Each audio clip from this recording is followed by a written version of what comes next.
Hi hello friends, AP cooking ಕ್ಲಾಸ್ಗೆ ಸ್ವಾಗತ. ನಾನು ಇವತ್ತು ಈಸಿ ಆ್ಯಂಡ್ ಇನ್ಸ್ಟೆಂಟ್ ಆಗಿರುವಂಥ ಬ್ರೇಕ್ಫಾಸ್ಟ್ ರೆಸಿಪಿನ ಮಾಡ್ತಾ ಇದ್ದೀನಿ. ಇದು ಈಸಿ ಆ್ಯಂಡ್ ಕ್ವಿಕ್ ಆಗುವಂತಹ ರೆಸಿಪಿ. ನಾನಿಷ್ಟಪ್ಪ ಹುಣಸೆಹಣ್ಣ ಈ ರೀತಿ ಕಿವುಚಿ ರಸ ತೆಗೆದಿಟ್ಕೊಂಡಿದ್ದೀನಿ. ಇವಾಗ ಇದನ್ನು ನಾನು ಒಂದು ಪಾತ್ರೆ ಹಾಕಿ ಬಿಸಿ ಮಾಡ್ಕೊತಾ ಇದ್ದೀನಿ. ಈ ರೀತಿ ಮಾಡ್ಕೊಳ್ಳೋದ್ರಿಂದ ಅನ್ನದಲ್ಲಿ ಹುಣಸೆಹಣ್ಣು ಫ್ಲೇವರ್ ತುಂಬಾ ಚೆನ್ನಾಗಿರುತ್ತೆ. ಅದಕ್ಕೋಸ್ಕರ ಈ ರೀತಿ ಮಾಡ್ಕೊತಾ ಇದ್ದೀನಿ. ಇದು ಸ್ವಲ್ಪ ಕುದಿ ಬಂದಮೇಲೆ ಇಷ್ಟಪ್ಪ ಬೆಲ್ಲ ಸೇರಿಸ್ಕೊತಾ ಇದ್ದೀನಿ. ಈ ಬೆಲ್ಲ ಹಾಕೋದ್ರಿಂದ ಈ ರೆಸಿಪಿ ಟೇಸ್ಟ್ ತುಂಬಾ ಚೆನ್ನಾಗಿರುತ್ತೆ. ಅದಕ್ಕೋಸ್ಕರ ಈ ರೀತಿ ಮಾಡ್ಕೊತಾ ಇದ್ದೀನಿ. ನೀವು ಬೇಕಿದ್ರೆ ಹಾಕೋಬಹುದು, ಇಲ್ಲಾಂದ್ರೆ ಸ್ಕಿಪ್ ಮಾಡ್ಕೋಬಹುದು. ನಾನಿನ್ನು ಒಂದು ಗೆಡ್ಡೆ ಬೆಳ್ಳುಳ್ಳಿನ ಹಾಕೋತಾ ಇದ್ದೀನಿ. ಹಾಗೆ ಕರಿಬೇವು ಸೊಪ್ಪು ಕೂಡ ಮಿಕ್ಸ್ ಮಾಡ್ಕೊತಾ ಇದ್ದೀನಿ. ಈ ಬೆಲ್ಲ ಕರಗೋವರೆಗೂ ಇದನ್ನ ಬಿಸಿ ಮಾಡ್ಕೊತೀನಿ. 2 ಹಸಿಮೆಣಸಿಕಾಯಿನ ಈ ರೀತಿ ಉದ್ದುದ್ದು ಕಟ್ ಮಾಡಿ ಇಟ್ಕೊಂಡಿದ್ದೀನಿ, ಅದನ್ನು ಕೂಡ ಹಾಕೋತಾ ಇದ್ದೀನಿ.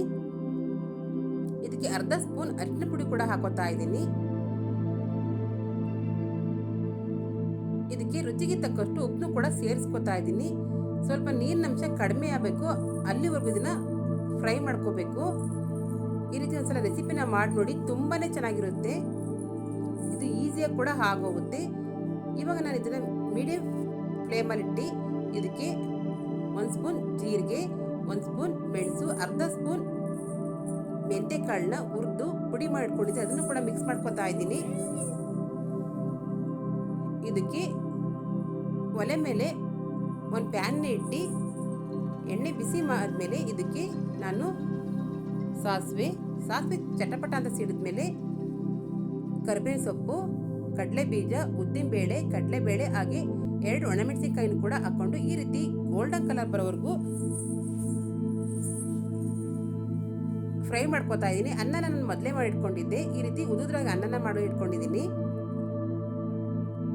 ಇವಾಗ ಮಸಾಲೆ ಸೇರಿಸ್ಕೊತಾ ಇದ್ದೀನಿ. ಈ ಮಸಾಲೆ ಮಿಕ್ಸ್ ಮಾಡಬೇಕಾದ್ರೆ ಅನ್ನದ ಫ್ಲೇವರ್ ಮತ್ತು ಘಮ ತುಂಬಾ ಚೆನ್ನಾಗಿರುತ್ತೆ. ಹಾಗೆ ತಿನ್ಬೇಕು ಅಂತ ಇರುತ್ತೆ, ಆ ರೀತಿ ಇರುತ್ತೆ. ಈ ರೀತಿ ಎಲ್ಲನೂ ಒಂದ್ಸಲ ಕೈಲಿ ಮಿಕ್ಸ್ ಮಾಡ್ಕೊತಾ ಇದ್ದೀನಿ.